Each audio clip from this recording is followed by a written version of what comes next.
Dahil saan siya man sa pag-usapan, andam na andam na ginang bakong pandan. So, tingin na nato dito gayon pa. Atong taga-anong masipang pakpak. Atong pinalanggang mayor, ang atong malapit na congressman, Ipe Rimoreno. Patayo pagtupad na toro sa kalambuan. Maayong gabi, Bahong Pandan 4. Salamat nga nagkaroon prasa masukong pata. Wala pata na bungol. Okay. Ako manamilit na ninyo. Isip ngayon, isip ngayon. Tugutin ang kasalanan ko na manamilit ko ninyo kahit 3 terms na sa atong konstitusyon. Kung ba't sakto, ano na pumunta ko yung nabinin nga nagkong proyekto na may tabo sa atong termino. Pero lagi kayo sa isulti na sa unahan na gibabakan kung wala po na ibabakan ito kanang proyekto ang mahumanaw na itong mga kaning housing diha sa Manila Trades View. Napit na sa buong bandan na unta matukod ng tada karon. Pero ibabagan pa man, sige na lang, kaya hindi pa na naapa may eleksyon. Okay. Ikaduha, gusto nato naanay pondo, wala tayong utang, kabutang taytayan dali sa Tacloban na mo connect dito sa Amok Tubig. 30 milyones ang atong kahit anak. Dito may gabi sa Amok Tubig. Sayang lang ko ba kay karang may maka-luag-luag sa traffic napit sa unit tank. Okay? Upat na, di man na utang kataytayan. Maghihapon. Pero kini na akong ikagulan. Kini, dili ko kaayo kung dili na ito mahuman or even masugdan, kagtong naguba, nahulpa na seawall dito at bang sa Fininvest.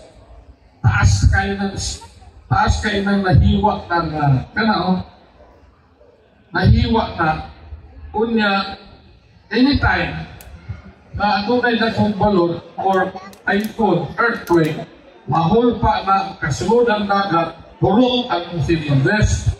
Dili lang sa Fininvest, kung itong mga gapuyo dili sa Piapi, kung sa Bantayan. Diba? Adong may kwarta, dili kailangan utangon. Nanong man lagi, wala ko kahit pondo, nanaaman tayo pondo sa City Council. No? Tulog ka tayong proyekto na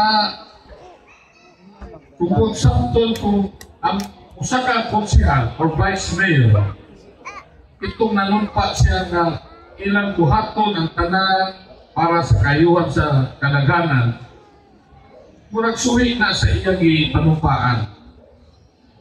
Kay bisan naman ato na ng tugutan na kaatbang na ito sa politika, pero kaayuhan na sa katawhan, dili na maayaw na tungod ng kaatbang maalahig ang katawhan. Suhiin na sa akong kinaiya.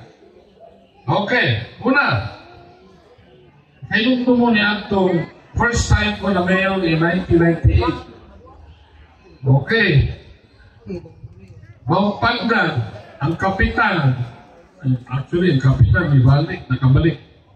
Kapitan, kanyan to, o karon kapitan ng hapon doon, itakaan na niya itong 1998, gidunar sa mga uwano ang 4 hectares para sa syudad. Kaya kung atong government center diya, kilig sa likod sa Norso, ito na kaniyan to. Okay. Kunya, isukta na ng mga kama.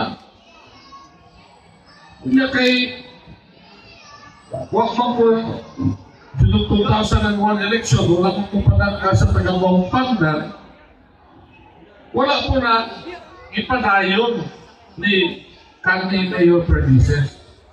Eh wala pang ipadayon niya ang government center, eh wala sila i-believe na mahimo nato na kay layo kuno na sa sentro, gibaway na sa mga uwano. Eh di man iuli ni Perdices,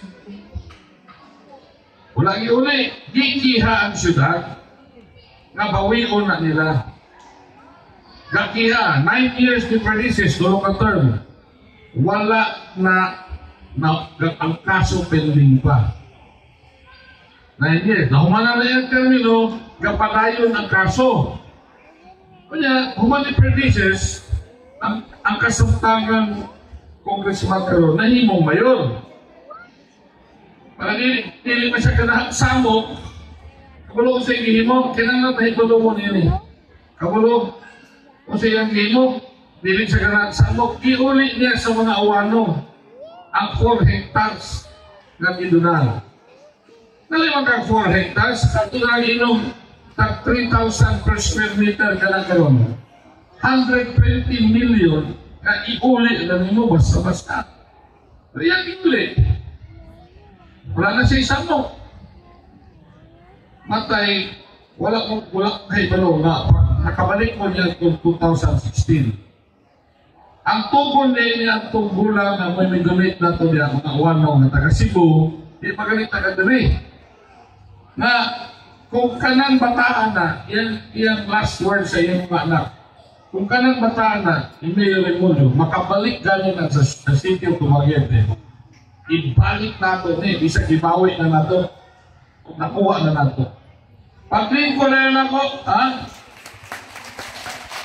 Pag-lingkod na ako as mayor 2016 dito, kapalaga ng 7 ka anak dito. Ngayon, ang ibalik ng titulo, ang ibalik ng pan ako. Wala. Bisag nabawi na na mo. Kaya mo yun ang iapong among amahan na ikaw may patiwason ani kay mo man imong i-promise niya. Okay. At nakahan ko kung kalabong kung sa namatay, una na yun natong ipunduhan na. Gigamaan na yun ng dalan. Karon, sa dili mahuman akong termino, mo-connect na dito sa diversion road. Okay? Kung connect na ito na, give me 2 months more. Makonekta na ito na, why pagkanlok-kanlok. Ito mga balay na nga ito, among ilistan, ato iayo, di pa yun kung sila. Wala hindi ko rin kong tandaan. Kisay may magtuo, na ang bawang pandan karon doon na sa airport. Ang airport, malihinaw na dito siya. Ako. So, mura po kang mura po kang kanalagnak na itong mga bawang pandan na layo pa ayon sa syudad, sinto na sa development. Dili makagwan, walay 2 kilometro tuwa na sa International Airport. Unsay implication sa International Airport? Ha? Pudaghan kanang 17.3 billion nga budget. Ha? Kamo, may mga kanang may pamahante, gabaligyan ng simento, kapilya, kwari, bulambo na. Security guards, nurses, accountants, doctors, mga piloto, makatrabaho. Kaya ato wala. Kamulo maka, bisag bakong ang location sa Maong Airport, ang pangalan niya na the new Dumaguete International Airport. Niko, naabag tayo itong picture nato sa pagpirmahay sa loan agreement between the Philippine government, itong represented by the Secretary of Finance and ang chairman, ipag-focus ko, ang si Ipi may bunga,